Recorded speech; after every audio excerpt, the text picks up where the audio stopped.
जहां वडोदरा में सीएम अशोक गहलोत और अब से कुछ ही क्षणों के बाद प्रेस कॉन्फ्रेंस शुरू होने वाली है। मिशन गुजरात सीएम अशोक गहलोत का इन दिनों चल रहा है वरिष्ठ पर्यवेक्षक के तौर पर ये सुपर एक्सक्लूसिव तस्वीरें। प्रदेश के पूर्व अध्यक्ष हमारे अमित भाई एवं सिद्धार्थ भाई, एआईसीसी की सचिव मेरी छोटी बहन उषा जी, पंकज भाई, हमारे जिले के अध्यक्ष एवं तमाम यहाँ के कांग्रेस के जो सीनियर लीडर्स हैं वो मौजूद हैं। अब मैं निवेदन करूंगा कि विभिन्न विषयों पर माननीय अशोक गहलोत जी अपनी बात रखें। नमस्कार।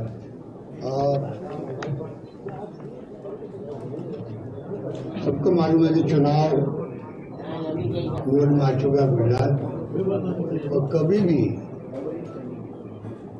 अनाउंसमेंट हो सकता है। अनाउंसमेंट क्यों रोका गया है वो आप सब जानते हैं। और ये भी अनफॉर्चुनेट है कि हिमाचल में चुनाव हो रहे हैं और गुजरात के हो रहे हैं, क्योंकि अभी प्राइम मिनिस्टर हर वीक आ रहे हैं यहाँ पे मोदी जी, और मैंने सुना है कोई 90,000 करोड़ के जो अभी तक उद्घाटन शिलान्यास किए हैं, वो लगातार ये कैंपेन चल रहा है उद्घाटन समारोह का और शिलान्यास समारोह का। जानबूझ के इलेक्शन कमीशन तब तक उनका पूरे प्रोग्राम नहीं हो जाए तब तक वो अनाउंसमेंट नहीं करेंगे। ये नई परंपराएं शुरू हो रही है इलेक्शन कमीशन में भी और देश के अंदर भी, जो अनफॉर्चुनेट है। पर जो भी वो करें उनकी मर्जी है, पर हमने तैयारी कर रखी है। पता नहीं प्रधानमंत्री ने क्यों कहा कि कांग्रेस जो है साइलेंटली काम करे गाँव के अंदर। हम लोग साइलेंटली कैंपेन भी कर रहे हैं। साइलेंटली कैंपेन करने के क्या मायने, पहली बात तो हमें ये समझ में आई नहीं की बात, पर हमारा कैंपेन चल रहा है, चाहे शहर हो चाहे गाँव। हमें पूरा विश्वास है कि 27 साल का जो कुशासन गुजरात के अंदर, गुजरात मॉडल की बातें की गई, अब आप हम लोग देख रहे हैं कि वो मॉडल क्या था, क्योंकि पूरा मंत्रिमंडल बदल दिया गया।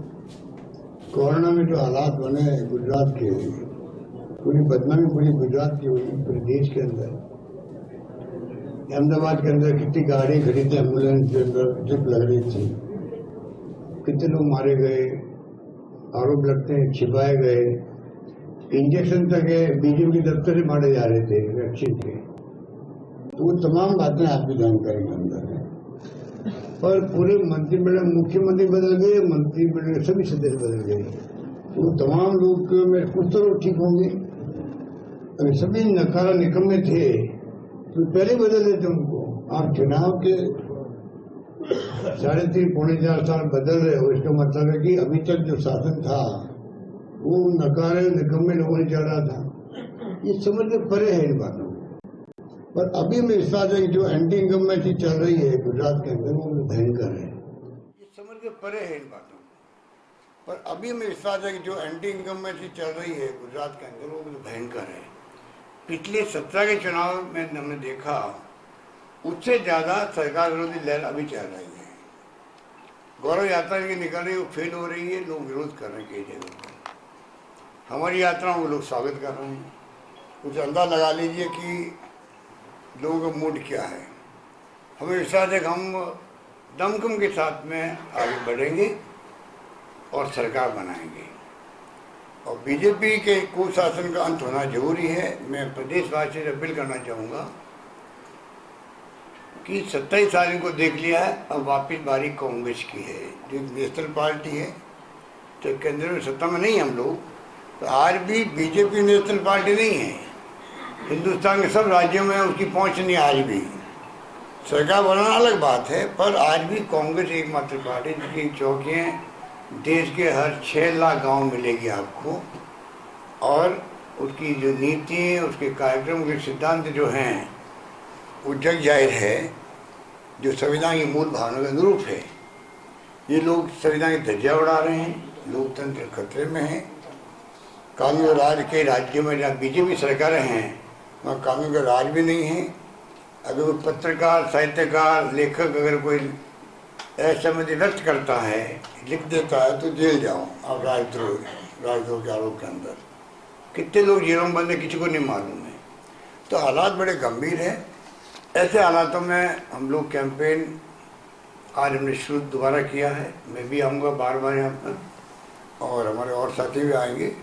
कैंपेन में कोई आपको लगेगा कि कांग्रेस जन का एक अलग तरीका है, क्योंकि हम लोग बदले की भावना नहीं रखते हैं। ये लोग मीडिया को डरा धमका करके तो अपने कब्जे में ले लिया है। अब गोदी मीडिया क्यों कहलाता देश के अंदर, ये स्थिति बन गई है। ईडी, इनकम रेट, सीबीआई छापे पड़ते हैं मालिकों पर, वो भी डरे हुए हैं। तो ये तमाम बातें जो है ये लोकतंत्र के खिलाफ है, उनकी मूल भावना के खिलाफ चल रही है। हमारा तरीका है, हमारे कोई दिल में कोई किसी पर नफरत नहीं होती। जो राहुल गांधी कहते हैं बार बार कि नफरत छोड़ो, प्यार मोहब्बत भाईचारा सद्भावना से राजनीति करो देश के अंदर। ये माहौल जो तनाव का, हिंसा का ख़त्म होना चाहिए। बेरोजगारी और महंगाई ख़त्म होनी चाहिए। बेरोजगारी आज इतनी बड़ी बढ़ गई है कि आज लोग दुखी हो गए। नौजवान, महंगाई की मार तो हर परिवार झेल रहा है और ये बड़ी बड़ी बातें करते हुए आ गए सत्ता में। और 2G कहाँ चला गया, कोलगेट कहाँ चला गया, लोकपाल कहाँ चला गया, काला धन आना की बात कर रहे थे वो कहाँ चले गए। तो तमाम बातें जो है आपके सामने।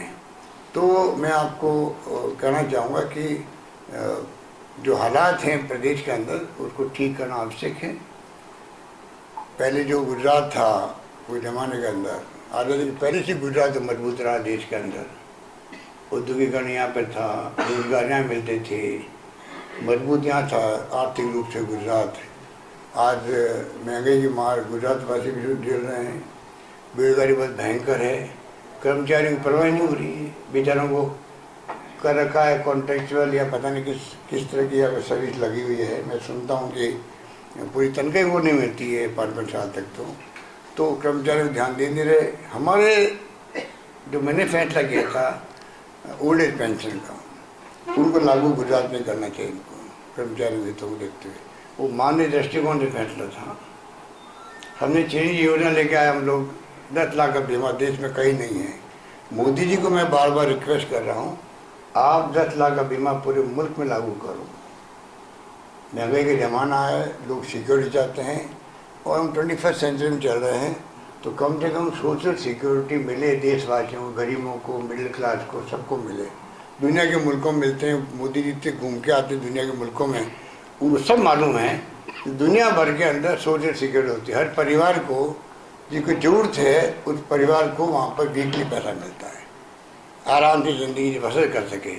हमारे यहाँ सोशल सिक्योरिटी नहीं है। कभी हम किसी को देते हैं एक वर्ग को, वो नहीं काम चलने वाला। सबको दो और सिक्योरिटी दे दो उनको, जैसे हमने दिए राजस्थान के अंदर कई स्कीम लेके आए, उसके कारण से सिक्योरिटी मिली। राहुल गांधी जी आए थे यहाँ और कुछ वचन 11 वचन की बात की थी। सरकार बनते ही वो लागू होंगे यहाँ पर, चाहे वो ब्याज क्या कर्जा माफ की बात हो, गैस सिलेंडर की बात हो, या जो हमने स्कीम लागू की हेल्थ की या दूसरी स्कीम है, सब लागू यहाँ पे भी होगी। तो मैं लंबी बात कहने की बजाय आपको ये कहना चाहूँगा, सब आपको मालूम है, आप लोग पढ़ते रहते हैं किस प्रकार से वादे करना एक बात है। मोदी की सगा बनी जो आदर्श गांव बनाएंगे, आपने देखा होगा। स्मार्ट सिटी 100 बनेगी देश के अंदर। आज वो चर्चा होती है 8 साल के बाद में, ना स्मार्ट सिटी की होती है ना आदर्श गांव। हर मेंबर पार्लियामेंट हर साल एक गांव चूज करेगा, वो कहाँ गायब हो गए वो 8 साल में। हर MP 8 गाँव तो होने चाहिए थे। तो कहने का मतलब कि उनकी कथनी में करने बहुत बड़ा अंतर है। हम लोग कहते हैं वो करते हैं, इतने फर्क है। राहुल गांधी यात्रा कर रहे हैं, देश के अंदर पूरे लोग वेलकम कर रहे हैं, क्योंकि थीम बेरोजगारी है, महंगाई है और देश का जो माहौल है वो ठीक करने की बात वो करते हैं कि आप आराम से जो तनाव की स्थिति समाप्त करो। हम बार बार मांग करते प्रधानमंत्री जी से, आप प्रधानमंत्री हो, आपकी बात का वजन है। आप क्यों नहीं कहते हो कि तनाव और ये हिंसा में बर्दाश्त नहीं करूँगा। आप पर में भाईचारा, सद्भावना, प्रेम से रहो आप पर के अंदर। देशवासियों को कह सकते हैं, कह नहीं रहे वो, पता नहीं क्या दबाव उनके ऊपर है, किसका है। एक बार उन्होंने कहा था, जब लीचिंग हुई थी सरकार बनते ही 14 के अंदर, उसका असर पड़ा था। उन्होंने कहा ये एंटी सोशल एलिमेंट है जिन्होंने लीचिंग करी है, ऐसे लोग मैं पसंद नहीं करता। 8 साल हो गए इस बात को। तो आज प्रधानमंत्री को चाहिए कि पूरे देश के अंदर सुशासन के लिए जरूरी है कि आप ये अपील करें अपने देशवासियों से। धन्यवाद सर। एक मिनट, क्वेश्चन आंसर्स बाद में ले लेंगे, साहब ही रहेंगे यहाँ पर। आप क्वेश्चन आंसर बाद में अभी मैं बात करूँगा। ठीक। वो थोड़ा आपको रिक्वेस्ट करना चाहिए। सर, भिलोड़ा की घटना सामने आई है, कुछ लड़कियों की खरीद फरोख्त हो रही है, ऐसा मामला सामने नहीं भैया, मैंने पता किया वो 2005 की कोई घटना थी, तो लोग जेल में बैठे हुए 15-20 लोग, ऐसे कोई कुछ नहीं। मतलब 2005 की घटना है, अभी की नहीं है। हाँ, अभी मैंने मालूम किया 2005 की कोई घटना थी, उसके अंदर जो जेल में बैठे हुए हैं या जो बच्चे थे, उनके कोई बयान नहीं, पत्रकार ने उनकी इंटरव्यू लिए थे, उसको दे दिया उन्होंने। मालीवाल जी ने भी डीसीडब्ल्यू में कुछ राजस्थान सरकार को लेटर लेकर उसमें आपने खुलासा मांगा है, मतलब किसने डीसीडब्ल्यू की जो उनको चाहिए कि वो हकीकत क्या है तय तक जाए, ठीक है ना। सर, एक बार फिर से दोहरा दीजिए, ये अभी की घटना नहीं है, ये 2005 की बात होगा। अभी मैंने दाहोद में मालूम किया था, मेरे पास इन्फॉर्मेशन ये है, ये फिर मैंने कह दिया है, कोई घटना कहीं हुई हो पता करो, हम लोग कोई झुकेंगे नहीं, कार्रवाई करेंगे। सर, आने वाली विधानसभा की चुनाव है, आपका मुकाबला किसके साथ है? आम आदमी के साथ? आम आदमी पार्टी या कोई पिक्चर नहीं है, वो खाली है मीडिया के अंदर। मोदी जी ने जरा की मीडिया को काबू में किया है और केजरीवाल ने पैकेज देके काबू में किया, ठीक है ना। सुनिए पूरी बात। वो जो क्वेश्चन पूछने वाले उनके लोग हैं और जवाब देने वाले उनके लोग हैं, समझ गए। मोदी जी हवा बना रखी है कि जो उनकी स्टाइल है केजरीवाल जी की, वो मोदी जी के भाईबंदी है। केजरीवाल जी मोदी जी के भाईबंदी है, उसी स्टाइल से बोलते हैं वो भी। और आप समझ लीजिए क्या हो रहा है देश के अंदर, इसलिए आप उनके भ्रम में नहीं आए। और ज्यादा प्रचार जो कर रहा मीडिया, उसमें मीडिया क्यों कर रहा आपको मालूम है, मैं कह चुका हूँ। कोई दम नहीं है, वो कोई नहीं आने वाले, वो खाली बात करते हैं दिल्ली की, गुजरात की। आप पता करिए गुजरात में, दिल्ली में क्या, पंजाब में क्या हो रहा है, अब मालूम पड़ जाएगा आप लोगों को। तो मैं कहना चाहूंगा गुजरात वासियों से, ये गांधी का प्रदेश है, आपको हम सबको गर्व है। गांधी अंतर्राष्ट्रीय अहिंसा दिवस मनाते हैं उनके 2 अक्टूबर को, वो गांधी है, दुनिया लोग मानती है। उस गांधी को हटा दिया उन्होंने। भगत सिंह का हम सब स्वागत करते हैं, रेस्पेक्ट करते हैं, ये सजा हमारी है उनके प्रति, अम्बेडकर साहब के प्रति सजा है। पर आपने 2 फोटो लगाई है, गांधी जो आजादी के पहले, आजादी के बाद में देशवासियों के दिलों में बसता है, बल्कि दुनिया के दिलों में बसता है, उस गांधी को आपने गायब कर दिया और यहाँ आके वोट मांग रहे हैं। उनको कोई नैतिक अधिकार नहीं वोट मांगने का भी यहाँ पर, इस धरती पर। और गुजरात वासियों को चाहिए कि केजरीवाल मैंने भगाया, यहाँ से भगाया। अभी जो राजनीति हो रही है फिलहाल, आम आदमी पार्टी जो the free bill that is happening, तो उसमें बिजली के ऊपर राजनीति होती हुई दिख रही है। तो वही राजस्थान में आपकी सरकार ने बिजली के रेट्स बढ़ा दिए हैं। Do you think that is going to affect the Gujarat elections and how Congress? नहीं, हम तो अपने कैलकुलेशन करते हैं सब काम, हम उनकी तरह। वो आपको मालूम, दिल्ली में जब चुनाव जीते थे तब से वो इन बातों को अपनाए हुए हैं, किस प्रकार जनता को भ्रमित करें और लोगों को भ्रम पैदा करके विनोद करें। कामयाब हुए वो दिल्ली के अंदर। पर मेरा मानना है कि ये उनका स्टेट अलग है, हमारे फैसले होते हैं, हम लोग खुद देखते हैं कि जनता के हित में क्या है और हम क्या मैनेज कर सकते हैं, समझे करते हैं। गुजरात में जो आयात उम्मीदवार आ रहे हैं अपने कांग्रेस बीजेपी छोड़ के कांग्रेस में आ रहे हैं, तो उनको टिकट मिलेगी या क्राइटेरिया क्या होगा? ये हमारी जो इलेक्शन कमेटी होती है वो फैसला करती है। सर 2017 में आम आदमी पार्टी 2017 में अपने चौकीदार चोर करके एक कैंपेन चला था, तो इस बार वो कोई दिखाई नहीं दे रहा है। चौकीदार चोर से सावधान हो गए बीजेपी आपके हिसाब से? देखिए, अमित शाह ने यहाँ पे कहा था मिशन 150 और 99 पे रह गए वो लोग, ठीक है ना। तो कैंपेन तो हमारा चला था, विकास पागल हो गया है, वो विकास गांडू से क्या कहता आप लोग, तो वो विकास गांडू से उसमें भी था, अब भी है विकास गांडू से। विकास नहीं दिखता नहीं यहाँ पर। और हमारा जो अभियान चलता है वो उस ढंग से चलता है जिससे कि हम अपनी बात कह सके जनता। सर आपने कहा आम आदमी पार्टी है ही नहीं, लेकिन आम आदमी पार्टी आने के बाद कांग्रेस है नहीं, मैंने कहा उनका वजूद कुछ नहीं है, वो झूठ बोलते हैं, असत्य बोलते हैं, पेटबाजी नहीं यहाँ पर।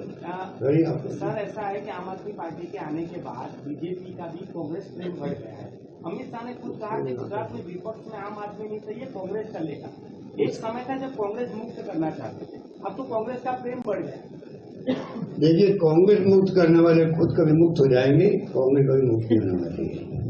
सर आपने अभी कहा था शुरू में कि मोदी जी शिलान्यास ज्यादा कर रहे हैं, चुनाव आयोग बाद में उनका निधि मिली है, तो क्या उसमें बीजेपी को फायदा होगा गुजरात में, आप क्या सोचते हैं? वो हर नेता जो होता है वो देखता है कि मैं जितना ज्यादा ऐसे वक्त में प्रोग्राम करूं तो उसका मुझे लाभ मिलेगा। आदमी की सोच है, तो जनता अब समझदार है, समझती भी है। कॉमन सेंस एक्स्ट्रा ऑर्डिनरी है देशवासियों का, प्रदेशवासियों का। रॉबर्ट कॉमन सेंस में हमारा कोई मुकाबला नहीं। जब सरकारें जाती है तो कानों कान खबर नहीं लग देते आप लोग। सरकार चली गई, इंदिरा जी भी चुनाव हार गई थी, चुनाव आयोग रहा आप बताइए ना, और आंधी चली वापस इंदिरा जी की, क्योंकि इंदिरा जी का जो सोच था, त्याग बलिदान था, वो देश में हमेशा याद रखा जाएगा कि आज देश को एक अखंड रखने के लिए जान दे दी अपनी, और देश को टुकड़े नहीं होने दिए, खालिस्तान नहीं बनने दिया उन्होंने। तो वो एक अलग उनका पर्सनैलिटी थी। सरकार चली गई, बाद में आपने देखा होगा वाजपेयी जी की सरकार इंडिया साइनिंग और फील गुड करते करते और जनता ने यूपी गवर्नमेंट बना दी। तो मोदी जी को चाहिए कि बार बार यहाँ, मैंने कहा आप पीएमओ को यहाँ कैंप ऑफिस खोल दो गुजरात के अंदर, बार बार क्यों आप आते हो? तो पीछे काम सफर करता है। आप तो देश के प्रधानमंत्री हो, पूरे देश की चिंताएं आपको है। सोनिया गांधी राहुल गांधी कब आ रहे हैं गुजरात में चुनाव शुरू? जब आएंगे तो रघु शर्मा जी और हमारे नेता आएंगे, आपको इतना कर देंगे। नहीं, इसी को लेकर सवाल है सर, क्योंकि मोदी जी आ रहे हैं, अमित शाह लगातार आ रहा है इतने दिनों से, कांग्रेस में से न राहुल गांधी आ रहे हैं, न प्रियंका के आने की बात थी वो भी नहीं आ रही है। क्या कुछ तय किया हुआ है कि गुजरात में नहीं आना? ये पार्टी की स्टेज है, ये व्यवस्था का पार्ट है। ये कब आना, पहले तो आते थे। मैंने कहा हर चुनाव में स्टेज ही बनती है, तो राहुल जी या हाईकमान अपनी स्टेज ही बनाता है कि भाई कब किसको जाना है, नहीं जाना है, सब तय होता है। गुजरात में राहुल गांधी स्टार प्रचारक रहेंगे, गुजरात में कैंपेन करने स्टार प्रचारक। जब चुनाव की कैंपेन कमेटी डिक्लेयर होगी या स्टार प्रचारक, तब आपको मालूम होगा। दो सवाल है, ये सवाल इसलिए भी किया जा रहा है कि स्टार प्रचारक होना या राहुल गांधी और सोनिया गांधी का अभी तक ना आना, क्योंकि पश्चिम बंगाल में यही पैटर्न देखा गया था जब कोई बड़ा लीडरशिप का नेता वहां पर चुनाव प्रचार में नहीं नजर आ रहा था, बहुत ज्यादा अग्रेसिव, जिस तरह का वहां कैंपेन लड़ा गया। इसीलिए ये सवाल आपसे बाबत किया जा रहा है। देखिए, हमारे नेता अभी तक जो लगे हुए हैं, राज्य के हैं या रघु शर्मा जी आए हुए हैं, बैठे हुए हैं, और भी नेता आ रहे हैं, कैंपेन चल रहा। अब जब डिक्लेयर हुई चुनाव, तब आपको मालूम पड़ेगा हमारे स्टार कैंपेनर कौन कौन है, और फिर वो आके यहाँ पर कार्रवाई करेंगे। सर, बाघेला जी की वापसी कब तक हो जाएगी? उनके बेटे ने आज कांग्रेस में वापसी की है। ये हमारे जो नेता हैं यहाँ स्थानीय, वो आपको बताएंगे कि कब क्या होगा, क्या नहीं होगा। इसकी जानकारी मैं नहीं रखता हूँ, मैं तो आपके बीच में अपनी बात कहना चाहूँगा। मैं कहना चाहूँगा, जो भाजपा चेहरा कौन रहेगा? भाजपा जो है जिस रूप में वो घमंड में चल रही देश के अंदर, आप समझे, तो इसलिए वो इस प्रकार की अहम घमंड लोकतंत्र चलता नहीं किसी का भी, और कोई आश्चर्य की बात नहीं, वो चुनाव हार जाए इस बार। आपने सोशल सिक्योरिटी की बात करी सर, ऐसा कोई रोल मतलब मॉडल आप अपने जो सरकारें हैं कांग्रेस की, वहाँ पे कोई ऐसा अप्लाई करेंगे आप, मतलब करना चाहिए? करें हम तो मैंने कहा ना आपको, हम 1 करोड़ लोगों को दे रहे हैं, पेंशन दे रहे हैं, बुजुर्गों को, विधवाओं को, एकल नारी को, निःशक्त जनों। नहीं सर, आपने बीमा की बात करी, जो इंश्योरेंस की बात करी, उसकी बात कर रहा हूँ। इंश्योरेंस 10 लाख का बीमा है, कृषि बीमा कई राज्यों में भी होगा, पर हमारी स्कीम जो है बहुत स्ट्रांग है। जैसे 5 लाख बीमा है केंद्र सरकार का खुद का, और हमने 10 लाख का दिया एक राज्य ने, तो ये मॉडल क्यों नहीं पूरे देश में लागू हो? ओपीएस है, मान लीजिए सोशल सिक्योरिटी भी है। आप किसी कर्मचारी को पूछ लीजिए 35 साल तक वो अगर टेंशन में रहेगा कि मैं जब रिटायर होऊंगा तो पता नहीं मुझे, जो क्योंकि जो नई पेंशन स्कीम है उसको जोड़ दिया शेयर मार्केट से। शेयर मार्केट में क्या स्थिति रहती है उसके अकॉर्डिंग पेंशन मिलेगी उसको। आप कल्पना कीजिए कि वो मान लो 35 साल बाद में यूक्रेन का युद्ध भी चल रहा है और वो युद्ध हो गया, उस वक्त में शेयर मार्केट गिर गया, तो आप बताइए कि पेंशन उसको उस रूप में मिलेगी, तो इनसिक्योरिटी होगी ना उसकी।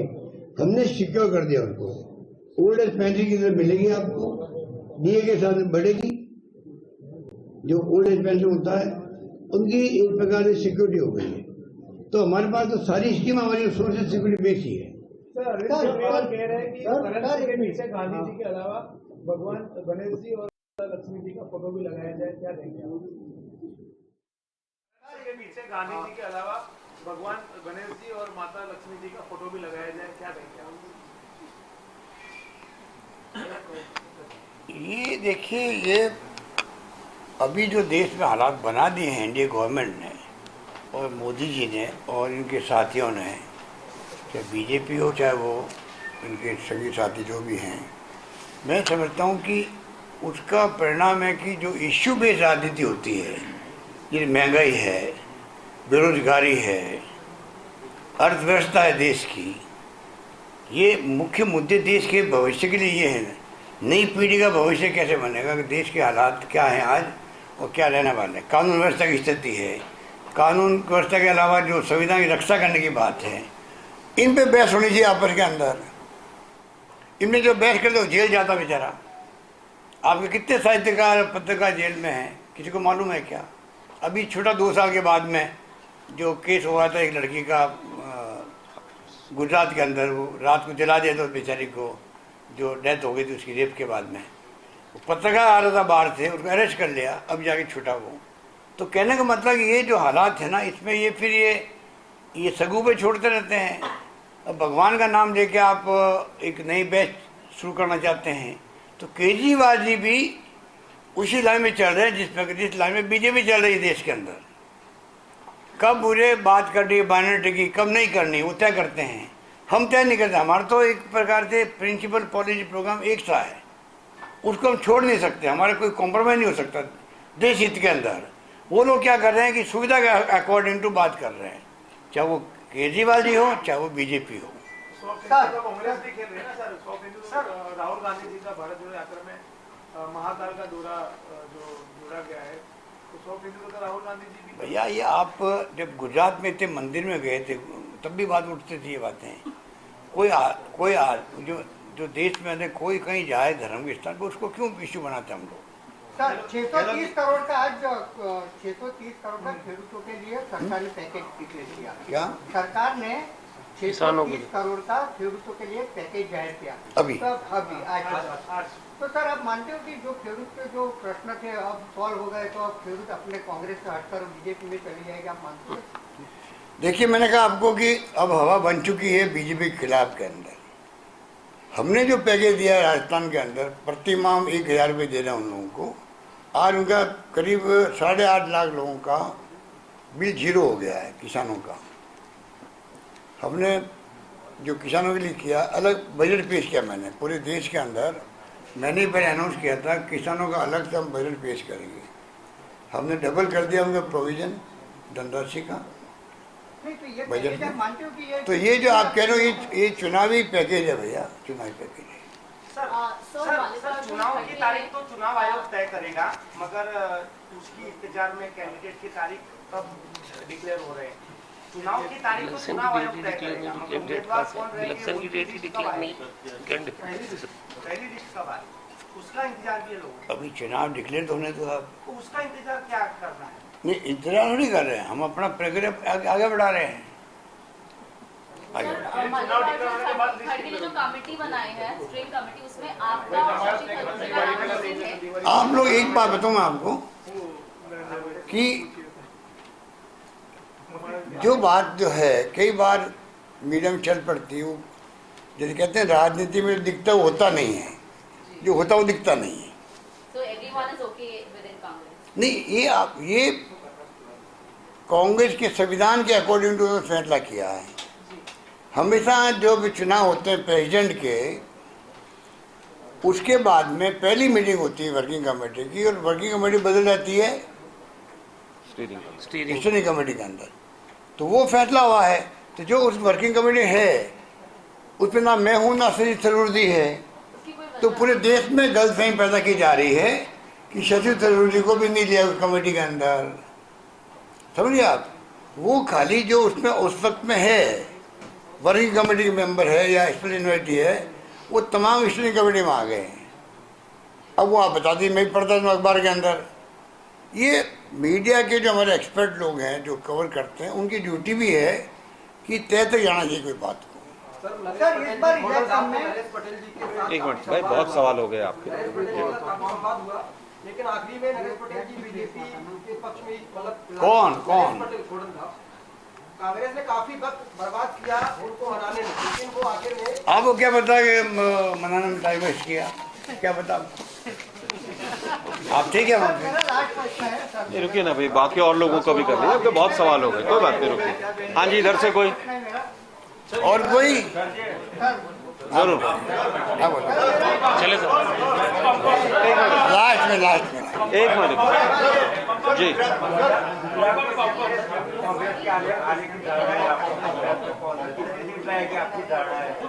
कितनी सीट आएंगी, आपका क्या अनुमान? अभी तो भैया पहले चुनाव डिक्लेयर होने दो, मैं आता रहूँगा तब आप मेरे से क्वेश्चन करना। धन्यवाद आपसे, बहुत बहुत धन्यवाद।